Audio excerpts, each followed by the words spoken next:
Hello everyone and welcome back to Storekeep Farmstead. So my name is Samantha and I am the co-owner and operator of a 2-acre farmstead located in southeast Louisiana.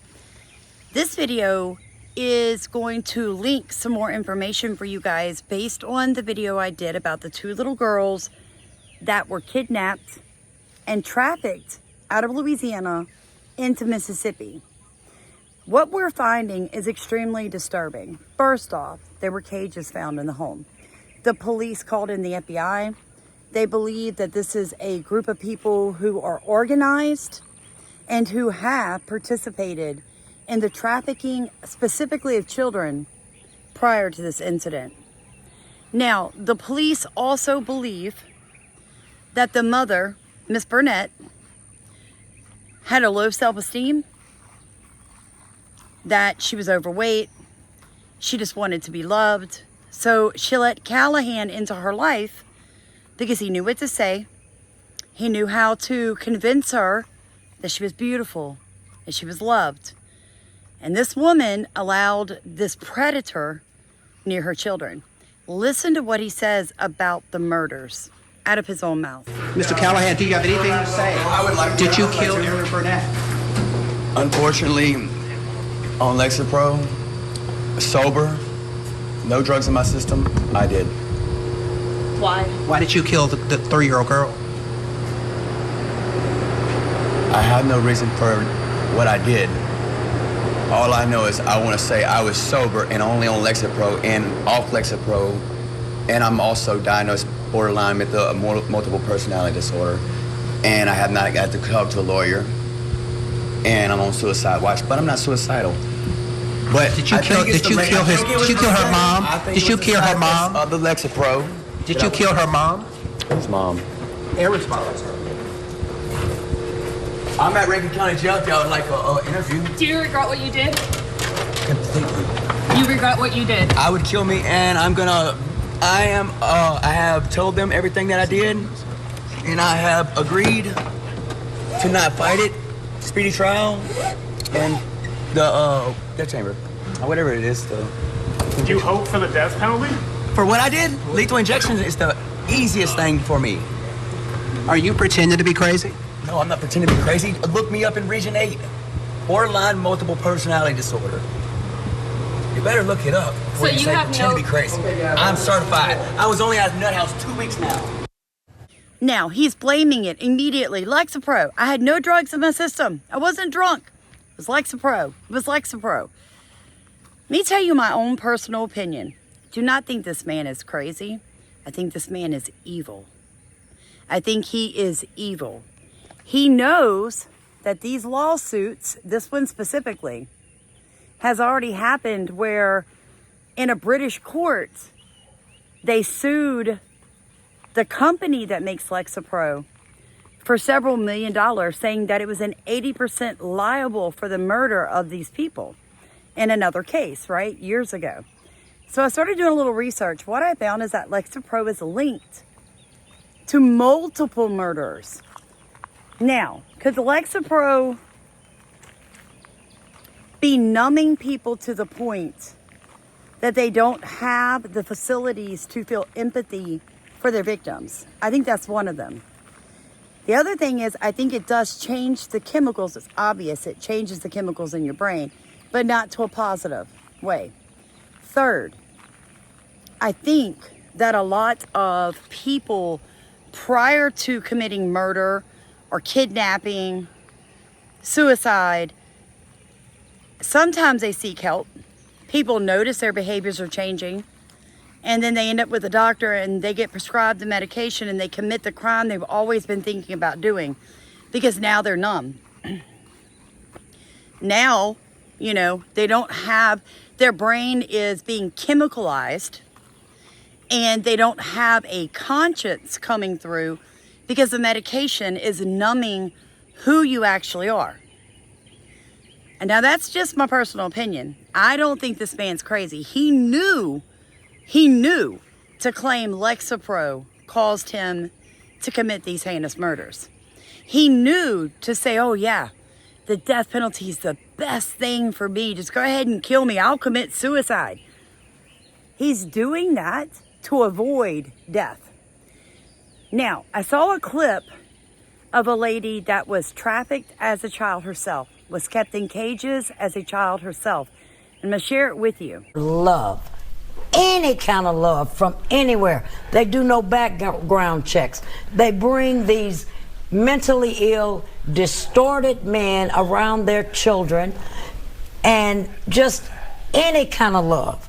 It's so far out of control, and it seems like what we're finding, the younger the women are, the more desperate they're becoming just to have anybody in their lives. When I hear about the dog cages, of course, I reflect back to when I was held hostage in a dog cage. All of my bones were broken. I still sport this crooked arm. And that makes me know, yes, these children were sellable.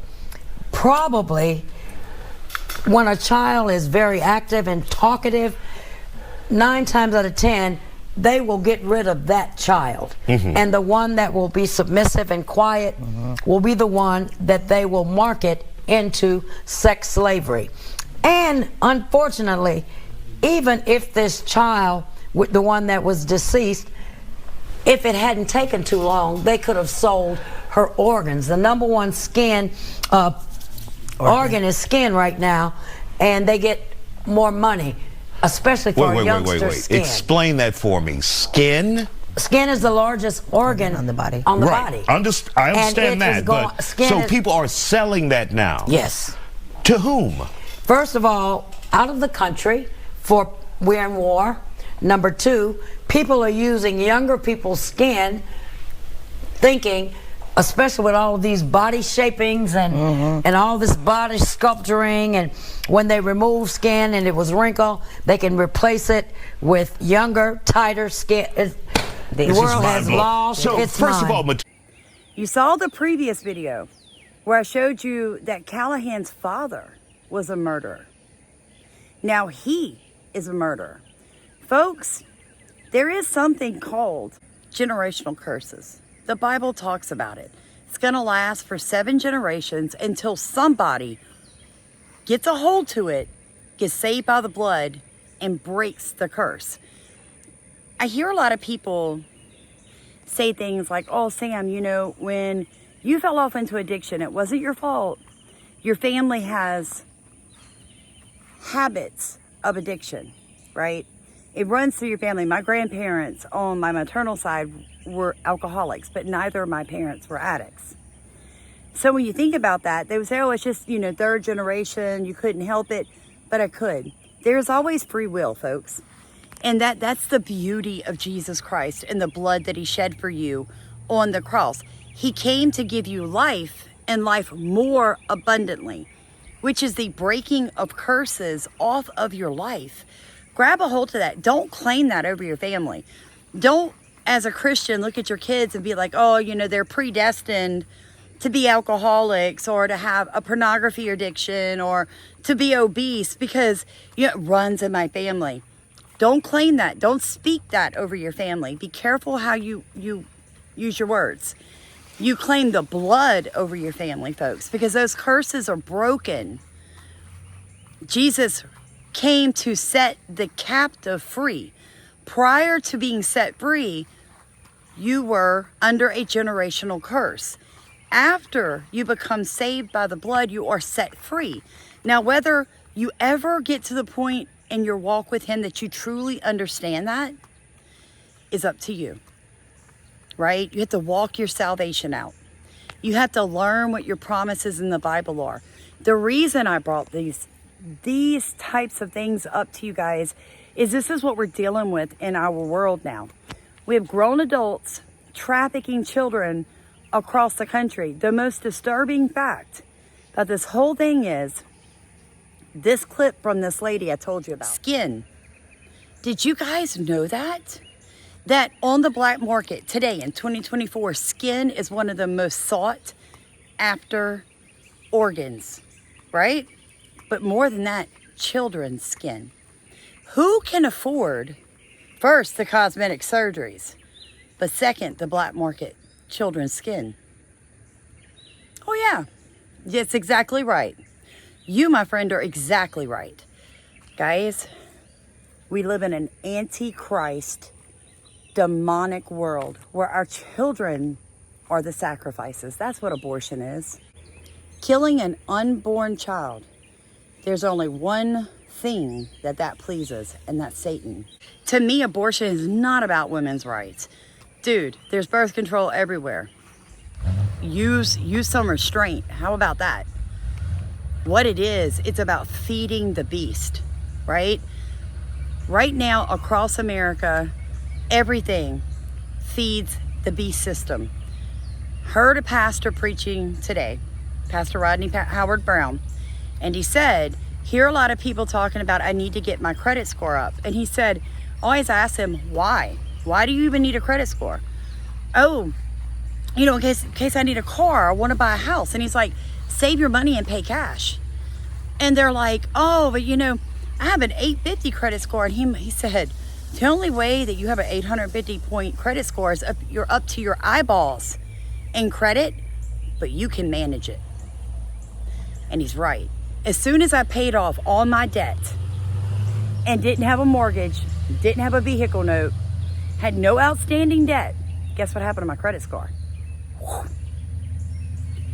The whole system is set up to keep you broke. Told you guys that the other day. I know people that won't get married because they can't afford insurance if they get married. They'll stop getting the check on that kid with the disability. They won't get as much on their pension. The whole system is antichrist.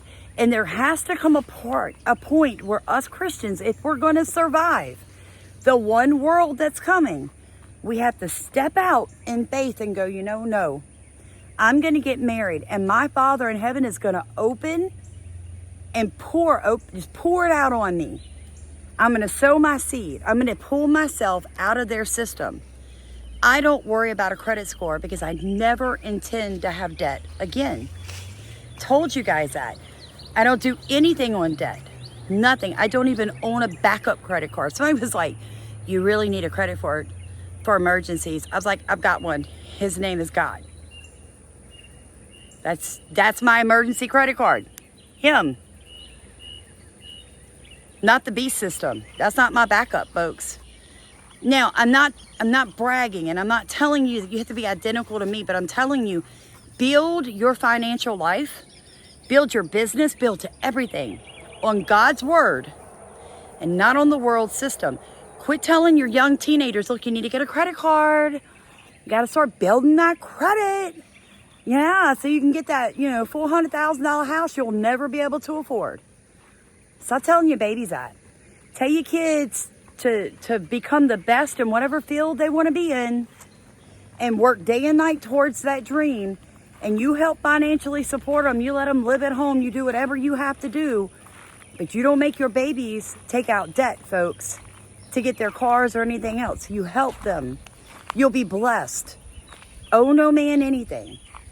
I'm telling y'all, this whole case, knowing that woman allowed that man into her life because she was overweight and she felt bad for herself, knowing that she was so lonely, she put her babies into the hands of a man that was going to sell them,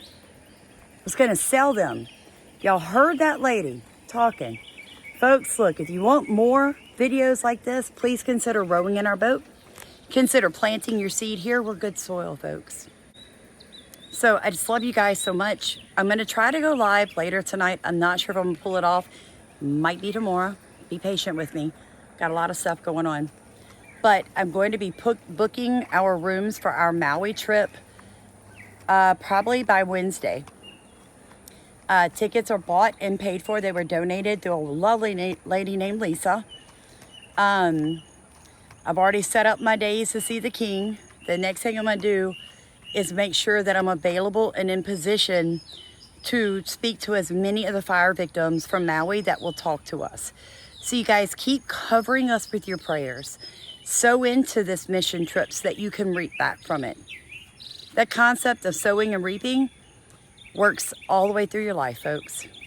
I love you guys so much. Please like, comment, and subscribe. For your advice to those who, like Kathy said, may invite men that they don't truly know into their households, especially if you have daughters, young girls in that house. I mean, you need to do your background check. I mean, come on, guys. You cannot be that desperate for love and attention that you would risk the safety of your children, you know, their innocence. I mean, and then look for the signs. If you have somebody coming in, they're paying attention too much to one of your child more than the other, or they want to take these trips to the store and they only want to take one, or they're spending just so much time engaging the children, sitting them on their laps, you know, wanting to bathe them at night.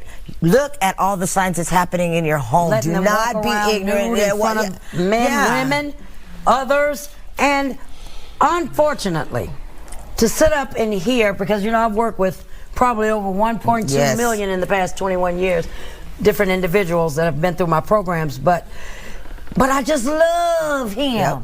Oh, he's got such pretty hair. Yes. Oh, I just love, and then they go after the women with the low self-esteem. She might be a little oversized, might be a little skinny, might be a little slow, you know, but they target their individuals. They target them. And I don't care.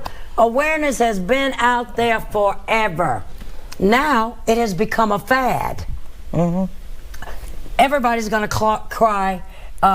Even the traffickers, they're like, they're not going to get us. I mean, it's such a game. They plant people in the courts, in the church, in the schools, everywhere. In the foster homes. In the different trainings, in the awareness events. So they're learning everything that we are doing, so they go behind. It changes bi-weekly. This is when many of us think of mess. it, we think of it as a crude operation, but you're saying it's sophisticated, where there's thought into it. Oh yeah, yeah. Oh yes. They're very intelligent individuals, and they know what they're looking to do. Like she just shared, there's many times that we've heard where they go into the schools, they go into the foster care system. Some even become foster parents, and they start to sell these children. These children, they're gathering the money from the state for having the children in their home, and then they are giving them to the individuals. Familiar human trafficking, meaning family comes in and they're like aunts and uncles, have them and pay me. Say you're a woman and you wake up and you realize this guy is using you and your children. How do you get rid of them without putting your life in jeopardy? I'm sorry, I'm going to the penitentiary again.